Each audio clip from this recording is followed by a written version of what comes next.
Hello and welcome back to New Meta. We're back for part 2 of our Offlane episode. We left you hanging a little bit. Here to tie up all those loose ends and get talking about the mid-game and the late game when it comes to how to play Position 3 and really complete the podcasting guide that we're going for. Joining me, it would be wrong if it wasn't the same dynamic duo that has guided us through part 1. So it's Marco and Adam back again. Marco, how are you in these few days? Hello. I'm doing very well. I've actually listened to part 1 today, so it doesn't feel like any time has really elapsed since we did that one. But yeah, I've been doing well. I've watched the game of Dota since we last recorded. That's pretty much it. It's good to hear. Well, it's good that you listened to the first part, so it's fresh in the mind. I don't really listen to the episodes. It's not often that I go through and listen to one in full once it's released, because obviously when I edit them, I basically effectively listen to them while I do it, so I get a weird half and half. It's a bit odd. You do recount the episode, but in this staggered kind of way. Yeah. It's nice though when I get to sit down when I get to listen to an episode in full though. It is good. Adam, likewise, how are you doing in these few days since our last recording? You doing well? Yeah, good. Did we record this? Was this the Tuesday morning one? Yes. And then you edited it right after released it. I think I listened to it on Tuesday as well. It's like, whoa. That was usually I get to listen to them on a car ride somewhere. Yeah. But this time I was like, I'll just knock it out. So it's like listening to it the same day. It's kind of weird. Yeah. I mean, I'm starting a job in about a month in which I can listen to podcasts and music while I work, and I've worked it the last few summers. And so during those times, I usually just smash podcasts all the time. So it won't be long before I'll probably be listening to all of our pods back and all of that stuff. So you can start at number 1.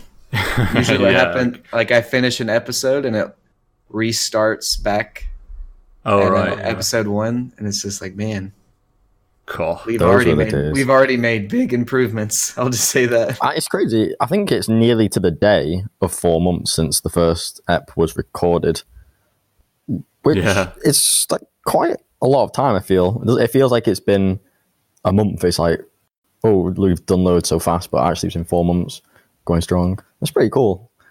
It's definitely cool. When we get to 6 months, that's like a discography or whatever. Yeah. That's like the full shebang.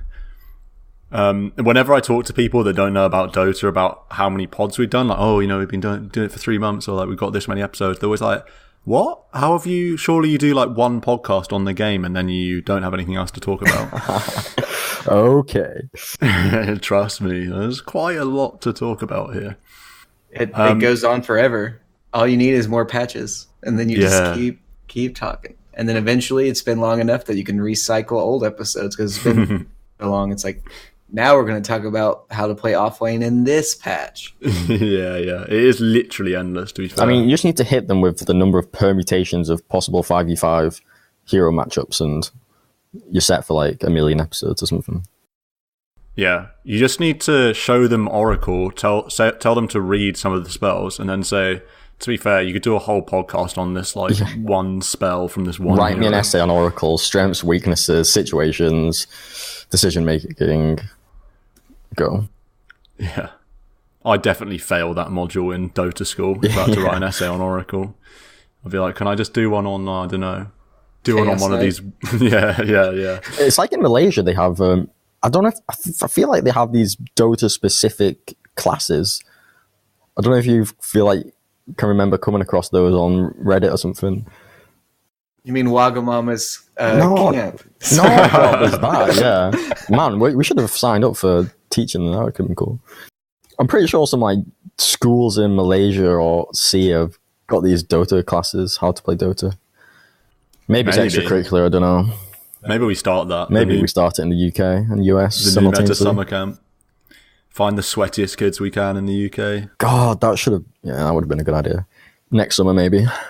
Yeah, biggest basement warriors, rip them away from Fortnite and say, no, gotta play some Dota 2 instead. Oh, funny. I was doing a bit of transcription this morning whatever, and the word Fortnite was spoken. I was like, shit, almost got caught out here. Yeah. Anyway, I'll talk about games. Adam, you actually spilled the beans on your awfully high percentage in terms of how close you are to a ding. I want to hear some background. What's been happening? Let's see. Let's pull up the sheet. Last night, I was like, oh, I'll try some solo queue. I don't know what I was thinking. But 4-position Skywrath got me 2 wins. That felt pretty good. Lost one on Oracle. So I went win, lost, win. So I was up 1. And I guess the ranks have decayed so much because I'm like well below what I used to be. And now I'm like almost a Divine 2. So that had me at like 54% alpha, like 2 wins. Really just a net 1. And then I was like, okay, I'm going to try this ranked double down. so I played a Vengeful Spirit, and that was one of the better games I've played in a long time in solo queue. You got MVP, I saw. Yeah. Yeah, it was one of those, I felt like I earned it too. Plus 5. If you look at the scoreboard, it looks like I was 5, but I wanted it to be 4. So I played it like I was 4, but then I ended up buying like way more support items than the Winter Wyvern. So I guess 5. I had more support items bought and more gold than him at the end. So I don't know. You just carried his fat ass. Yeah. You call him shit, and you were doing all the work. I did not say that. Post game. Obviously, as we've said, leave the NMA to post game. In game is all about PMA. But that one was a plus 46 MMR plus like 40 percentage points. So now all of a sudden I'm at 92% to Divine 2. It's like, what does that? Big solo queue coming up the next game. Yeah, I might just double down again. I don't know. I have 2 more tokens for the week. Apparently I get 3 a week. So that's big. 300 MMR swing, maybe. What was it about the game that made you double down briefly? I'm always interested in the decision to double down or not. I liked our team's chances. I don't know. I'm looking at it, and we had Venge Swap and Winter Wyvern ult into a Ursa Legion Commander team. So that felt pretty good. Yeah, that's quite nice. And then a bad in 5. I mean, it's fine, but you can definitely be pretty useless. And they had one. And then they had a support Queen of Pain. So it's kind of like, okay. Yeah, it sounds like weird. Yeah. So here's to hoping that a week today we'll be recording an episode and I'll be asking you about how your games will been. And you'll be saying, I ranked up to Divine 2. Or that I doubled down twice and I'm back at 10% Divine 1. Yeah. Marco, you say you haven't played a game. Yeah, but I would like to mention the one game I was watching. It was Empire Kuman's stream, and he played Spec, and he went... I was interested by his item build. He went Drums, Manta, Diffusal, which... I don't think I've seen a Spec get Drums ever. Yeah, I don't know what your thoughts are on hearing those items, because I was like, oh, this is very different and pretty cool. I've seen Ramses get Drums a couple of times. Yeah, he was against a Spec. No, sorry, he was against a Dro on the enemy team. So obviously Spec is good against Dro. But yeah, Drums, Manta, Diffusal, kind of smashed it. Made me want to play Spec. Yeah, get on top of the Drow. Diffusal, it's good against Drow because you slow her down, and then Drums helps even mitigate before the Frost Arrow. Even before the Diffusal, he'd get piked away by Spec, but then just go charging at him with phased Drums. So that was pretty useful. Yeah, that's interesting. It was fun to watch him play. Any word for the Turbo game that you played? Oh god, that was so painful. No Turbo game should go more than 20 minutes, and this was like 30 minutes. We had a Deucer saying, please wait for me to farm 2 Divine Rapiers. I was having none of it, so I kept kind of running down mid and dying. Still took the enemy team a long time to win. Yeah, a turbo game going 30 minutes is the equivalent of a normal game going like an hour and 10 or something. I mean, have you not seen any of those turbo game screenshots on Reddit where it's like a 70-minute turbo game? Oof. That just feels so bad. Yeah, that's like if you say to yourself, "Oh, I'm just going to get," say like you're addicted to fast food or something, and you need to diet, and you're like, "Oh, I'm just going to treat myself to like a little small chocolate bar," but then actually you start smashing like massive chocolate bars. That's just what playing a turbo that goes long is. You need to get the DotA fix. I'll play a bit of a turbo, then it just turns into a normal length DotA game. You hate your life. Heroes like Medusa should be banned in turbo. Sort of defeats the purpose of it. Let me farm 2 Divine Raid, because he said. And when he said that, he still had Scardy Mjolnir queued up. I was like, oh my god, that's like another 20k gold you've got to farm. Yeah, that's rough. Yeah, we can move away from that. Yeah, I'll give a brief shout out to I played 2 games today, and it was bizarre because I played 2 games where the mid, core, and offlane, so all 3 cores, I guess, were the same hero on my team 2 games in a row. That's quite unusual. So I had a Drow Ranger carry in both games, so needless to say I won both games because we had Drow. I was Necro mid in both games, and we had a Bat Rider offlane in both games. So, bit of a weird one. We won the second game in 18 minutes or something? Yeah, that was mad that you... I was mid against a Naga Siren. And especially when you've got Drow Aura, but even when you don't, Necro against Naga mid, I thought was such a good matchup. You just max your Q rather than maxing, say, your E, and just walk up and queue the illusions and just right-click them. They give you the stacks for regen. Oh, wow, yeah. And Naga just can't do anything without the illusions. And you're just loving life. So, I mean, it was the dream Necro mid-game in the fact that I just didn't... You take tier 1 at a really good time... They had a really greedy lineup. They had a Morph as well, didn't they? A Morph and a Naga, yeah. So you just balled up as 5 and went mid. So I'd pressure the tier 1, like as in, I'd pressure the tier 2, kill the wave. When I couldn't pressure the tier 2 anymore because I didn't have a wave under the tower, I'd just walk into their jungle and connect on, say, my Wraith King that had also smashed his lane, his offlane, and taken their tier 1. And so we just connect and like get a kill and then just rinse and repeat. And like I said, we just ended in 18 minutes or something. I got like a 14-minute radiance. I actually got it at 13:45 or something. Yeah, just brown boots. Let's make that brown boots radi, yeah. Pretty crazy, fun game. I know we'll move on these DotA game stuff, but in Adam's game, his Winter Wyvern got phase boots. Now, as a Winter Wyvern fan, I know I'm a fan of it POS 1, but it doesn't look like it was a POS 1 Wyvern in this game. Not too sure about that phase boot pickup. Yeah, it's a bit questionable. That's very questionable. NA Dota question mark. He had some trouble getting picked off by Legion Commander. It was like the type of thing where as long as he doesn't get dueled, we just can't lose type of thing. So were there some comical chases with phase boots, Winter Wyvern getting away? No, just mostly him getting blinked on and dying. But I would swap and then it would be fine. It's even like I would have to not be around. Swapping against LC ult is one of the most powerful defensive swaps because unlike other spells or heroes where you swap and then it's like, okay, that's ended and I now do something else. With a duel, like LC still has to run like uncontrollably to the swap target and like waste time. Can't do anything. He's still in his ult fixated form. It's pretty nice. Like super, super nice. Did anyone watch RTZ stream? No, I missed it. I saw the Cliff TZ clip. Yeah, I saw that. That was funny. I guess it was while you guys were asleep. There was that one really sweet game where he was Jug, safe lane, and then there was Crit was on the other team as Earth Spirit, and he just kept killing Crit over and over again, schooling him, and you just hear Crit in the background, like screaming, because they're in the same house. Yeah. Him just...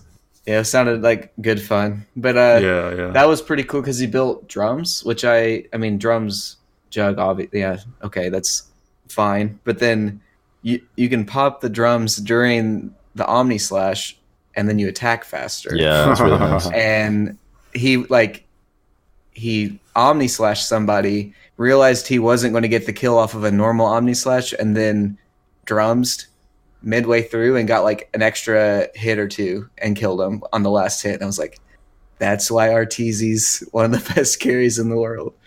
Yeah. I always forget that you can basically cast anything while you're an Omnislash. I got Omnislashed as a Necro a while ago, popped Ghost Shroud. I was like, easy game. And then he nullified me WoW in Omnislash, and I was like, okay, fine.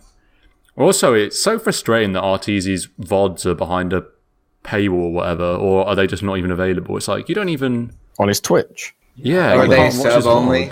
Yeah, so annoying. Yeah. Is it sub-only? I might sub. Probably sub-only, yeah. I've got a Twitch Prime sub that's flying about that I haven't used for the last few days. Well, maybe I'll do that and soak up some Arteezy VODs. I think he went for about... I mean, he usually streams for a long time when he actually does stream, so it's probably at least 6 hours, I would think. Yeah. Maybe I do that. Although, to be fair, part of me likes the sort of, I don't need to the rich get richer if I give it to Arteezy. Maybe I'll give it to new meta Taco. You are getting something though. You are getting VODs at least with Arteezy's. True, yeah. Mate, I have amazing content behind my paywall. You just need to pay the money to see what's behind it. No, we need to pay the money so you make something to then put behind this imaginary maybe paywall. A day or two delay to receiving your content. Yeah. Offlane, briefly to summarize basically where we left off, we talked about the laning stage. We talked about the 3 different archetypal offlaners as we saw it, more or less. The face-up man fighters, the pokers, and the beefy boys, and sort of the different play styles that each one aims to have in the lane, how that's affected by the carry you're going up against, how that's affected by your own support, stuff like that. Also, we talked about specific laning situations, like how to play a kill lane, how to play an off lane if you're super beefy and super way ahead, how to play an off lane where the enemy carry is unkillable.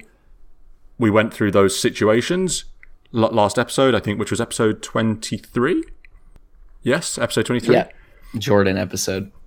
Yeah, episode 23. So go check that out if you want any of that stuff. And we basically left off, we talked briefly about the mid-game, when to leave the lane as an offlaner, talking about when you should leave the lane if your carry needs space, when you should leave the lane if your carry doesn't necessarily need space, maybe if you're good at rotating, if you're a ganking hero, well, if you're a beefy boy, you want to leave later, if you're a counter-initiating hero, you want to be ready to TP rotate, etc., etc. And we basically left off just about to talk into sort of itemization and item timings. And I know, Marco, you were about to make a point when we cut it short. Yeah. So I'll hand over to you for this key crux, as you call it. So when we spoke about the mid-game, we spoke about the kind of 2 different play styles your typical offlane hero can employ. So there's that offlaner, Beastmaster is a great example, where they're a pushing fiend and they would love to just start hacking down tier 2s and creating map pressure and space like that, rather than say force rotation, rather than themselves rotate elsewhere on the map or ball up elsewhere on the map, which say hero like Mars with big ults or Tide might want to make the teams ball up and have a big fight because of the nature of their spells. So yeah, those 2 different playstyles. The other big points I think the mid-game is characterized by is thinking what your item progression and item pickups should be. I think that's a really big point. And so to me, there are, I guess, a few categories, but they all fixate around the idea of enabling your team. So I see item choices to be either like initiator, so Blink or Force Staff, or to be defensive kind of items. So do you need to pick up a Crimson because they've got these lots of physical and lots of illusions maybe on the enemy team, or do you need to pick up a Pipe because they've got lots of magic damage? Do you need to pick up a Greaves because you're looking to ball up? Or maybe you go for a more offensive utility like Vlad's or Solar Crest for your hard carry. So there are a few avenues you can go down as like the offlane is items, and I think the mid game it's really important that you think about what item is best, because you can really swing a game off correct or incorrect item choices. And also mid game, a big focus is to then hit those big items, and the big timings and big power spikes that you as an offlaner will then look to like impact the game with. That's the kind of second big point to the mid game I think there is for playing the offlane. Yeah, definitely. That's like the classic, like you say, it is like an avenue, and it's hero dependent. So some heroes naturally, because of their kit, are going to be more likely to go towards the initiation route, and some heroes naturally, because of their kit, are going to be more likely to go to the defense, the utility team item route. But it's also dependent on the other heroes in your game as well. Just to add an extra layer to what you were saying, in my 2 games today, if you've got a hero like Necro mid, say, who's going to build into a Greaves or a Pipe, then obviously you're more able to go for like the blinks and the initiation-y stuff like that. Yeah, it's really important. You need to read the game and think about the bigger picture rather than aimlessly buying some item you think might be useful. Like, you may get baited into initiating an item like Blink on your Tide, but often there may be games where the Tide picking up a Hood or a Greaves adds way more value than the initiation aspect. So like I said, I think item choices can be really critical. On an offlaner where you've got like 3rd highest farm priority, your item choices do really matter. And so yeah, you need to be careful about that. And yeah, you need to put a focus onto hitting those items. Even if it's a 4 protect 1 kind of game, like your offlaner really should pick up like at least 1 or 2 items in this mid game period. So that, as well as thinking about your playstyle, I think are the 2 really important points. Definitely, yeah.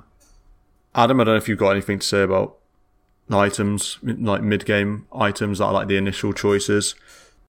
So I guess, it's all game dependent. And the last time I played Offlane was in an in-house a couple days ago. I guess was it yesterday?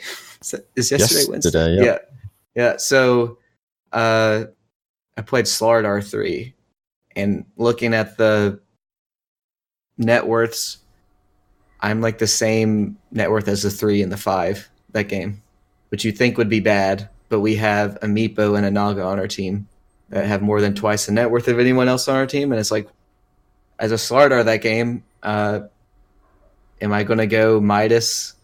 No. Vlad's could have been pretty good, but it's just like, I just need to be the initiator, right? So, because we have other people to carry the game later. Yeah. And I don't even really need to be a solo killer. I just need to be a initiator / counter initiator. So I just went Blink Force Staff. Yeah. And then Yules. Basically, I played Bat Rider. I built Bat Rider items. And like in that context, your Naga Meepo, they don't need survivability either. They don't need like extra damage. Like you say, it's literally just initiation that they need from you. So you itemize according to that. And then that feeds into your playstyle where you pick up the item and you should hit, like, that's your timing, you hit it, let's make use of it as soon as you can.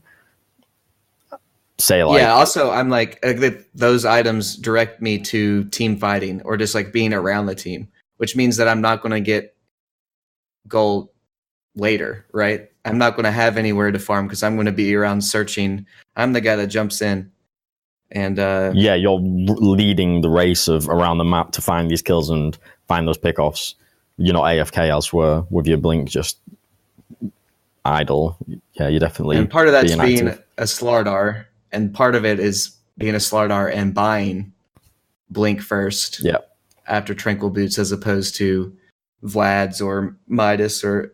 I mean, I could have picked up a Pipe this game or a BKB instead of a Yules, but I just really didn't think I was going to get an extra, 3.5 to 4K. So I just went with the Yules.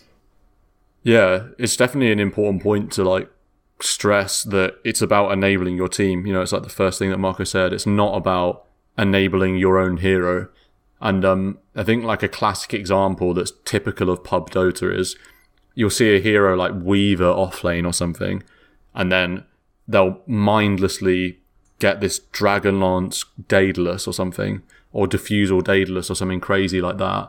Whereas, really, if you ever see a Weaver run in the offlane, or indeed a support weaver in higher level games, particularly in pro games, they'll always go for they'll often go for, more team items. They might even go for one of these pipe crimson things, but often they'll go for like an Aghanim scepter or something like that. And it's not because the hero is different, right? If you take a pro team, if the offlane is playing Weaver or the carry is playing Weaver, it's the same hero with the same kit. But because of the way that the team goes, that obviously if you're playing a Weaver in the offlane, your carry's going to have almost always a lot of damage. So there's less need to buy this diffuser or this crit or something like that. It's all about that perfect team composition. Yeah, exactly. It's like a tick box. Do I need damage? Yeah. Yes or no? Well, if I'm the offlaner, probably no, because I've got a carry that has damage. Therefore, do I need all these other things? Well, it's like that checklist, like you say, building the perfect team comp. Yeah, and then also, Stan, you were the Centaur on that other team. So it's like, Blink, a lot of the time, isn't enough.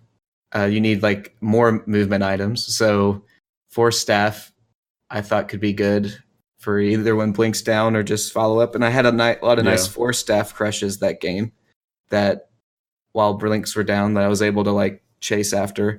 And then the game ended before I really got to use it, but I thought Yules could be good that game too. Just either to save myself, I could blink in, stun, Yules, Force Staff out, or if you pop Centaur, I can just Yules somebody that's running away. They don't get the speed. That was my thought process behind that. Yeah, and likewise, just to turn it on my itemization in that same game, like you said, you have a Naga and a Meepo. So first of all, like I think the first item I went was a Vanguard before I went for a Blink, because if I'm going to do Centaur things, this is the mid game, right? What we're talking about, the mid game. I need to basically I want to be an initiator and a tanky hero because that fits Centaur well and it fits our team lineup well. We've got an SF that I kind of want to stay in front of. And getting the if I just get the Blink first, say, I've ticked off the initiation box, but I haven't ticked off the tanky box at all, right? So I'm not tanky at all. I'm just a naked Blink Centaur. Like I've got return, but whatever. You've got a Meepo, doesn't care about it too much. Whereas if I get the Vanguard first, my initiation box is still pretty good, right? I have Stampede, I have Hoof Stomp, I can still run in, so I still offer some initiation, but it makes me a lot tankier. And that's because of the heroes that you have, right? So it's just another example of adjusting, like based on the game in terms of what you want to do in the mid game, like itemize towards that. And you want to justify your phase boots though? I will justify it. I asked my team and they said get phase boots. Because I looked at the Immortal Faith guide, it said phase boots. This is actually kind of interesting. I looked at the guide, it said phase boots. I was like, well, I'm not sure if I want to get phase boots. I usually get tranquil boots, right? It's always been what you buy on Centaur. But then Tranks used to give armor in the past. Right, yeah. So anyway, I was like, I guess I'll get phase boots because it did seem pretty good this game to get armor against Meepo. And I mean, Naga's deceptive because it's basically Riptide that's doing all the damage. But anyway. So I thought, I just thought phase boots was good, and I asked my higher MMR teammates. And I think Centaur phase boots is very good. Yeah, the armor is very underrated. It was good in this game as well because we had a spec carry that wasn't doing much damage in the initial part of the mid game. So me getting the damage was actually quite nice. And it helps you getting more retaliate hits off because you're not as slow. You're a bit more balanced. If you have Vanguard Hood, you don't need Tranquil Regen, so... No. Yeah. Treads, treads are phase, I would think. Another point I'd make about playstyle in the mid as this offlaner is, so there are these two kind of split push or looking to fight and make engagements happen. Obviously, it's not always going to be one on the extreme. You kind of have this hybrid kind of playstyle. But generally, if you're going to be looking to farm in this mid game, you should be conscious of where your mid and carry heroes are farming. So it might sound obvious, but you shouldn't say you've got a draw on your team. For a basic example, you probably shouldn't be in his triangle of creeps that he's farming. You should be looking to so on the map there's going to be gold everywhere. You shouldn't have cores in the same area farming the same creep or woods, because for certain there's going to be gold elsewhere on the map that you can farm. And obviously if you're going to be splitting the creep wave together, A, that's just bad for you both, but then B, also your map presence is crap because you got, say, 2 cores sat next to each other in a lane. Also, on the point specifically for an offlaner, I would suggest that they kind of want to be farming the most aggressively on the map because A, they're not the highest kill priority for the enemy. B, they're also going to be naturally tankier, more like spells that they can kind of escape with or survive with, or items they can survive and get out with. And so they can play that a little bit riskier, a bit more aggressive with their farming. And also it means your 1 and 2 don't have to be as risky when they're trying to get their own golden XP. And then this feeds into the idea of, say, farming and pushing and shoving creep waves, say in the off lanes, all the way to the tier 2, putting pressure on that tier 2. And you could do this, say you're a Sand King or something, so you're not this like hyper pusher, but you could still push creep waves all the way to the enemy tier 2. And that's great because you make pressure, space, and map control. If heroes are rotated, well, they'll have to be. But then you're also Sand King, so you're kind of hard to kill. You can kind of escape into the trees, burst strike, sandstorm away and stuff. And that would be, to me, the most optimal way to play in the mid game if we think about farming and patterns of farming and how to play. Just an additional kind of going a bit deeper. No, I like it. Also, a special word for in terms of item timings and these initial mid-game items. Something I have realized the more I play Dota is how incredible the power spikes of these team items, like Greaves and Pipe, and even Crimson, although I haven't directly experienced it with Crimson as much, but particularly Greaves and Pipe. You think, the typical Dota player thinks, oh, I've just got my Blink. We're super strong, right? This is a big power spike for me. But actually, it's so underrated how big of a power spike picking up a Pipe can be. When you finish your Pipe, if you group up and take a fight, because it's not a tangible thing you can see on your screen, it's like easily disregarded. But actually, the more experience I have playing games and experiencing fights with or without a Pipe, or say with or without a Greaves, like the difference it makes is huge, and it's definitely a power spike worth factoring in, you know, when you're playing a game of Dota. Yeah, you should general broad sweeping statement would be you should put more emphasis on the relative power spike of picking up a big utility item on your offlane hero, such as Greaves, Crimson, Pipe. You've got seriously good justification to ball up a bit to get, say, a big tower. Definitely, yeah. Like relatively more emphasis on those versus the more obvious active items like a Force Staff or a Blink, where it's like, oh, well, now I can do this in the game. It's just, they're so much more obvious, but it's actually, like you say, relatively more emphasis on those team items.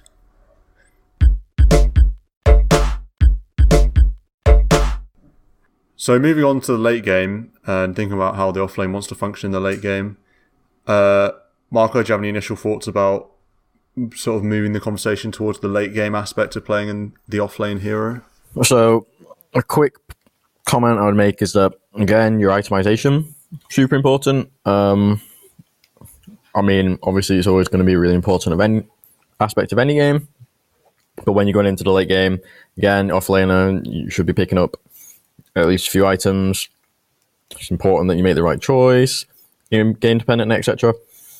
The more relevant aspect to the late game, at least what I think, is we're now got to think more about, we're going to be taking bigger team fights. We're going to be taking big 4v4, 5v5 engagements. The game's going to be less about smaller skirmishes. It's going to be more about big objectives, big rush fights, maybe big pushes, generally big team fights. And so it's really critical to identify your optimal, most impactful role as the offlaner. So think about your hero targeting and the way you want to, say, position yourself in fights, or the way you want to maybe initiate a fight, or maybe you want to wait a few seconds whilst the fight plays out and then find and hunt your target. So basic offlaner like Tide, for example, he's pretty 101. Say you're going to be in the late game, maybe you go, we want to force a rush fight. Obviously with Tide and Ravage, is his big crux. You want to hit as many heroes as possible. But say you might have more nuanced offlaners where, say, a centaur, and maybe the enemy team's got like some pesky backliner, like a tinker or a drow or a sniper. Yes, centaur's an initiator, but do you just blink initiate that first hero you see if you say 40 minutes into the game? Well, no, because say in this make-believe context, your role would be to stampede, but then find the backline and find that blink into the backline, because that's not where your team can get to, it's where you can get to, and that's where you can be disruptive and add most value. So there's a couple of really basic examples relating to the idea of in the late game, you've really got to think about where your impact will be highest and to identify what heroes it's your responsibility to kind of lock down or pin down, or which heroes in particular you want to be disrupting. And that's just, I think, a really big point about the offlaner, given the kind of hero and items you'll have. Yeah, the more you talk about late game, the more less defined each individual's hero's role is, right? Because you're no longer like the offlaner, because it's the laning stage is over, right? But you are, everyone knows the traditional pool of heroes that usually would be considered offlane heroes. To piggyback off what you've just said, another thing to like bear in mind in terms of the late game versus the mid game is you might be a hero that's providing initiation. Say you used examples like Tidehunter or Centaur. Centaur's a good example, obviously, because he's a classic blink stun hero, which is a classic form of initiation. And in the mid game, like you say, initiation may just look like finding a hero in a gank setting, blink stunning to set up maybe another hero or two heroes that you're ganking with for a kill. Yeah. But yet, when in the late game... Before you jump to the late game, just to expand on your point, in the mid game, I feel it's much more reactive kind of game. So when we find these little skirmishes or ganks, it's not that you go in... I mean, in case say sometimes you might go, we need to go hunt out this carry that's farming in the woods, but more often in the mid game, it'll be a matter of, we've got this map vision or map control. We see this hero out of place, or we see some TPs over here, and we'll react by like moving over here or moving over the other side of the map, or one of our heroes has been jumped on, so we'll react and like have a fight there. Whereas in the late game, it's much less reactive and it's more like bigger picture of this objective or this objective. Yeah, definitely. Also, the point that I'd make as well is that in the late game, it's not as much skirmishy as it is in the mid game. It's more 5-on-5, right? Yeah. Like a fight in the late game is almost always going to be a 5-on-5. Whereas a fight in the mid game often isn't. It's often a little 3v3 or a 4v3 or something, disjointed, where your initiation is way simpler. If you're thinking about offlane initiation heroes, your job in the mid game as an initiator is much easier. A Batrider, you're blink lassoing a hero that you've seen out of position. Yeah. Whereas in the late game, you need to be cognizantly thinking about, in the 5v5 situation specifically, what is the initiation that I need to get for my team? So like you said, maybe if you're a Tide or you're any hero, you don't want to just jump in straight off the bat and, blink stun that first hero. You want to think, I don't know, to make it relevant to this meta, I'm going to wait for Drow Ranger to show, and I'm going to blink lasso that Drow Ranger, because that enables us to win the team fight. Because if Drow Ranger doesn't show, then we're laughing, we win, because they need Drow Ranger to win a team fight. And if she does show, then I can jump and lasso and we can kill her. That's like a super basic example, but that's like the kind of thought processes you need to be thinking about. Oh yeah, it's all that definitely becomes not just that you use spells late game, it's like you use spells on the right targets. That's what's the most important thing. Yeah, definitely. If you're, depending on how your team is built, but for sure, it's like that. Was going back to that in-house Slardar game. Our whole team was entirely focused on killing Warlock first, because upheaval and mainly fatal bonds with Meepo. I mean, it's really tough to deal with fatal bonds as Meepo. So it's like zone the Warlock, just run at the Warlock. Yeah. Blow everything on the Warlock, and then you can deal with everyone else later. Yeah. Whereas in the mid game, the Warlock may or may not be there, may or may not have Golem. Be in the late game situation in that sort of slowed down fight. Sorry, not slowed down fight. Slowed down game state. And there was a part in that game where we were at your guys' tier 3's top sieging, and a team fight broke out, and I just blinked in front of everyone and just chased your Warlock back to the fountain, and then just stood in between him and the fountain, or him in the fountain and your team, so he couldn't he just couldn't walk towards you guys and never get off an ult. Yeah, that's all I had to do, because the rest of the team could take care of everyone else. Yeah, most likely, if you think about playing an offlane hero in these later game team fights, typically you're looking to disrupt backlines and disrupt supports. It's not, obviously there's not one rule that fits all, but you've got to be, what's the word, cognizant, yeah. Cognizant. You've got to be cognizant of where you do the most impact. So it makes me think of, say, I'm playing Mars, and say the enemy team had this pos 1 Deucer, and I ult spear Deucer to the arena of wall to do my combo and damage, and it just tickles her, and now I'm useless, and I've got no value added in the team fight. Contrast that to you blink and find the Oracle in the back, and you ult spear that hero, and you kill the Oracle, and now what does the fight look like? Just infinitely better. These decisions and thinking about where you should be targeting your spells really dictate how these late game fights will go. Yeah, definitely. Yeah, it's largely that. The biggest factor I feel is that awareness, and then obviously execution is very important as well. The late game is so hard to talk about. It's so nebulous, of a concept. It's just.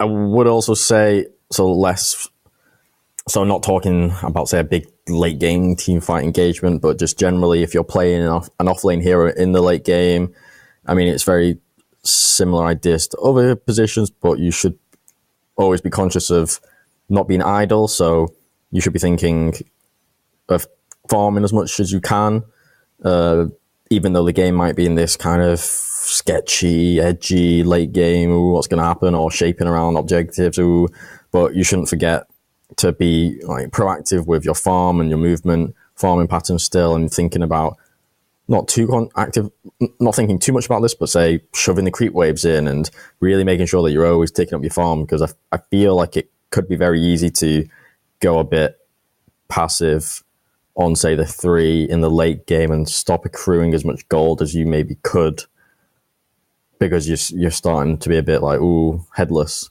about the game, waiting for some big explosion, say. But it's important that you, as the position 3, decently high farm priority, you need to keep the items coming through. I was just watching Universe then, and he had insane CS. It was 40 minutes in, and he had 270, maybe even 300 CS on his Centaur. He'd been constantly farming, and pushing the wave in. Oh, most often the enemy's off lane, they're off lane, always pushing that risky lane in, and making sure he's getting his big items for the late game. Yeah, definitely, it's a good point. I agree. No, it's just the team fights are the most important part of the late game, and the team fights also revolve around objectives. So that's, I guess, what you should be looking for as the offlaners playing around objectives, whether that be runes or Roche control. I mean, warding is up to your supports, but playing around them is something that you can participate in. Do we have anything else to say about late game? It's kind of hard to talk about, but yeah, I really feel it's the most. I feel the two things. Concept. It's super abstract, yeah, but hero targeting and understanding where your biggest impact and value add comes from in a big skirmish, and where your spells and items and presence is most effective. Identifying that and then executing it, and making sure that you're keeping up in farm, or keeping up with your farm, and making sure that you are somewhat scaling into the late game. just, I mean, generally in pubs, if you're position 3, like, yeah, get the gold on you. Like, don't try and be some, I don't know, like fancy, 4-check 1 or something. Like, make sure you're getting your creep in gold as you go into the late game. Keep that like conscious on your mind. Here's a question about late game 3. Would you say that saving buyback as an offlane, as a position 3, is relatively more important than, say, doing so on a position 1 or 2? I ask because often in pro games, the 5 and 4 particularly always have buyback and are quite free with it, much more so than cores. Yeah. A three is that sort of naturally part of that progression. You want to, at an earlier point in the game, you want to make sure you always have your buyback. I wouldn't want to see a 3 with a buyback ready. I'd rather see like gold invested into something useful. And see, I would say I'd rather the 3 have the buyback. But well, when I think about the scenario, it's a big Roche fight, right? And in the mid game, your 1 and 2 are dumping all their gold into items to make themselves stronger and accelerate themselves, and so they probably won't have buyback for like a big, like penultimate fight. But I don't know. It's like I imagine like mind control always buys back and TP's in on a shrine or something, you know? Yeah, well, you definitely. From my experience, from what I've seen, it's the 3s are way more likely to save their buyback than the 2s and the 1s. I don't know what people do, but I would say finish a item over buyback. Obviously, don't buy like a staff of wizardry and therefore not have buyback. But if you can finish an item, I feel like I would generally very most commonly say finish that item over saving the buyback. Yeah, it's a sliding scale. It depends also how big, and this is, as with all things in the late game, there's so many variables, but another variable would be how much relatively stronger you become with that next item. The later the game goes, the difference between being 4-slotted and 3-slotted is bigger than the difference between being 5-slotted and 6-slotted, or indeed 6-slotted and slightly improved 6-slotted, when you get another item. So obviously the later the game goes, the more value, the more you power spike as a 5-slotted hero with buyback versus your relative power spike as a team as a 6-slotted hero. Obviously, this is in theory, right? So in practice it's different, but it also depends on what hero you're playing, like, and how the fight went. So let's say you're a Beastmaster. Okay, well, you have if you're like big spells, a pretty long cooldown in the vacuum of a team fight. So if you get off your spells and then you die, are you buying back? Probably not, unless you didn't get off your aura items. I don't know. But if you die, if you're the one that gets jumped on and you die, you're probably buying back and TPing the shrine for the fight. Whereas if if you're a Slardar, I think you're buying back every time because you have low cooldown bashes and crushes and your amplify damage. So I think you should definitely buy back. But the question of should you save buyback or not save it? Well, that's like if you're a Slardar, I would say finish a BKB rather than saving for a buyback every day of the week. And that BKB is like will be a very common item that you could pick up or save for buyback around a rush fight. I know BKB is maybe like the start of the late game or like the end of the mid game, but even savers, and I'm not sure what a Slardar would get third, but even maybe like a Lotus comes after the BKB or an AC comes after the BKB, I feel like those items should be finished for the next rush fight as opposed to not having those items and having buyback. Oh yeah, definitely. When you think about Slardar with a BKB, is so much more powerful. BKB is a very obvious one, but than a Slardar with buyback, But yeah, a more extreme example of what Adam said is if you're like an Enigma 3 and you use Black Hole, or even you use BKB Black Hole and then you die.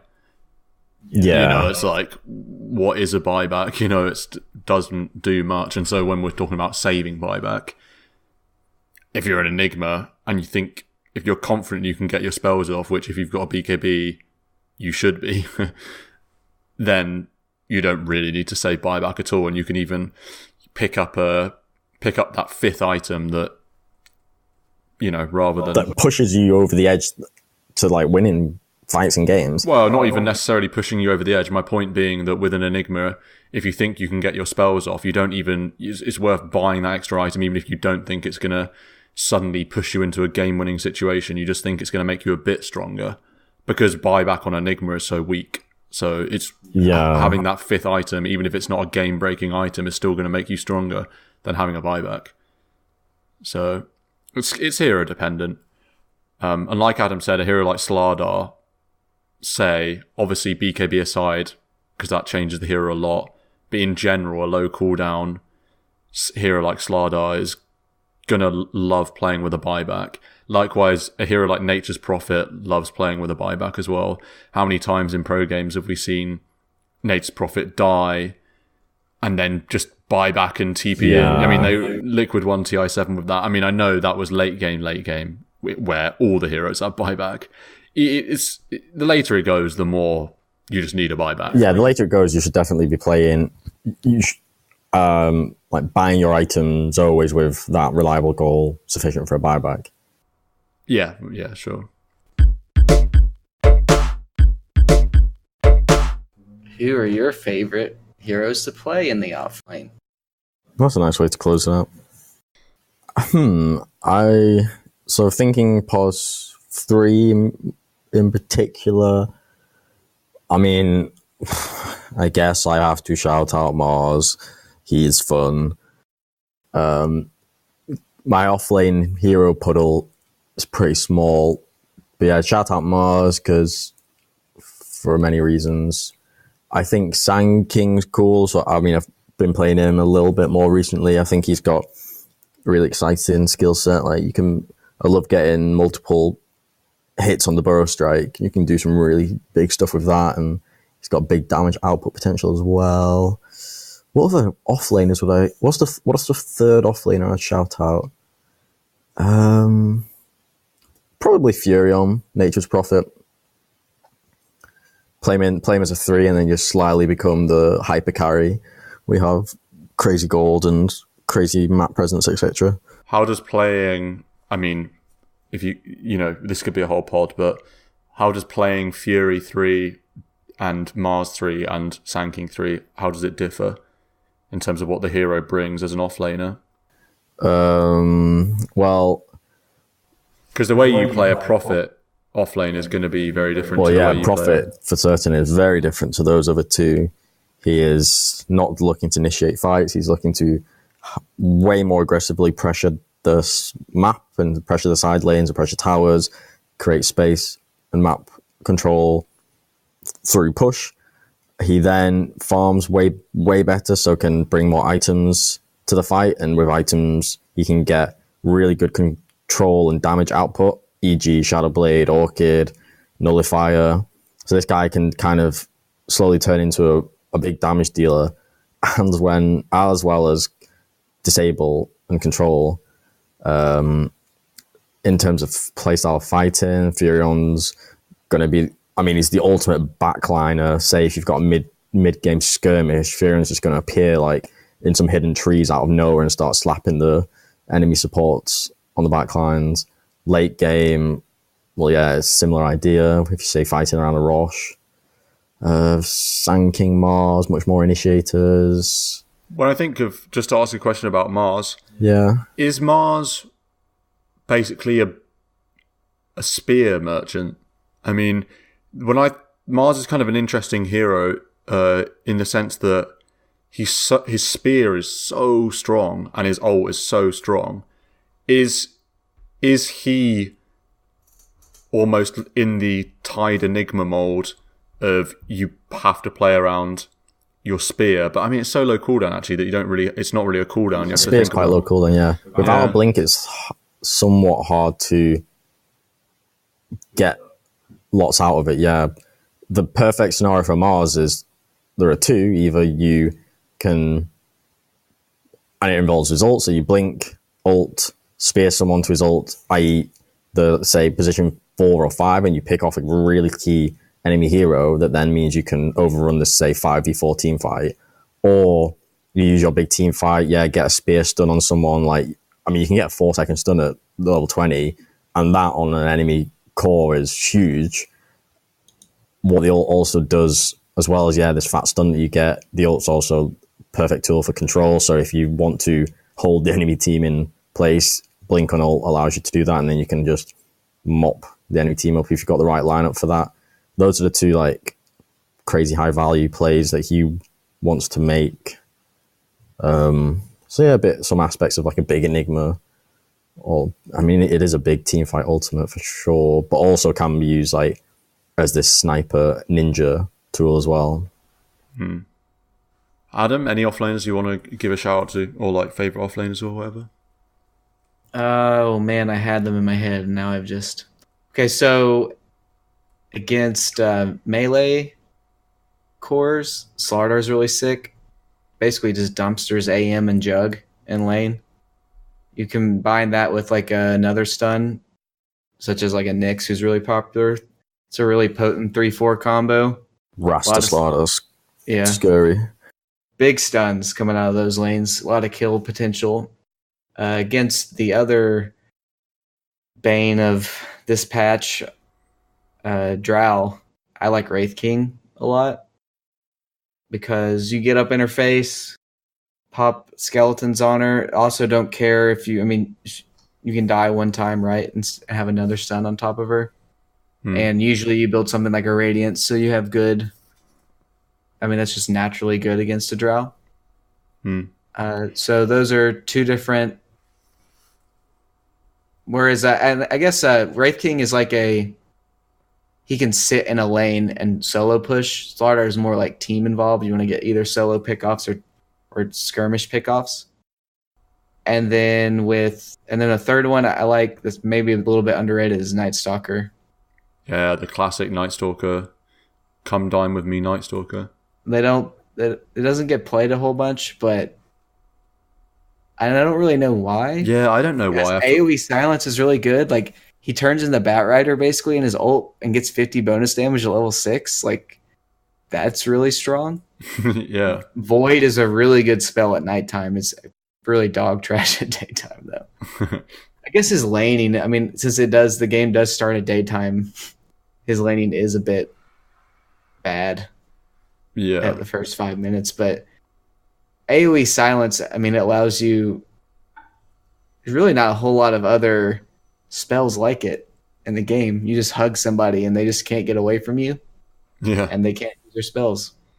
Yeah. Pseudo black hole on the move. Yeah. I like Night Stalker, as a 3. Whenever I see it, I feel like it's pretty strong. And then at level 18, it's 150 bonus damage. And then you have a 50 damage talent at 20, I think. So you're getting... I mean, you hit really hard all of a sudden. Yeah. It used to be like Night Stalker would take over mid game, so you really wouldn't scale that well into the late game because you would build like an Ags, and I mean, you weren't building like big damage items. You're more just like a big vision advantage provider. And now he scales super hard into the late game because he gets the Ags for free with his ult. Yeah. Oh, that's definitely cool. Couple offlaners, or a few offlaners I'd give a shout out to. I definitely will shout out Doom, because Doom is so good. I think Doom's crazy good as an offlaner. I don't even play him at all, and well, that's a lie. As in, I've only played him a couple of times, but it shows how good a hero is when you can play them sort of for the first time and you feel really strong, in like a solo ranked or something. And that's happened with a couple of heroes that I've picked up in the last sort of 3 months. The other one was Drow Ranger, so that shows the kind of category that I'd put Doom in at the moment.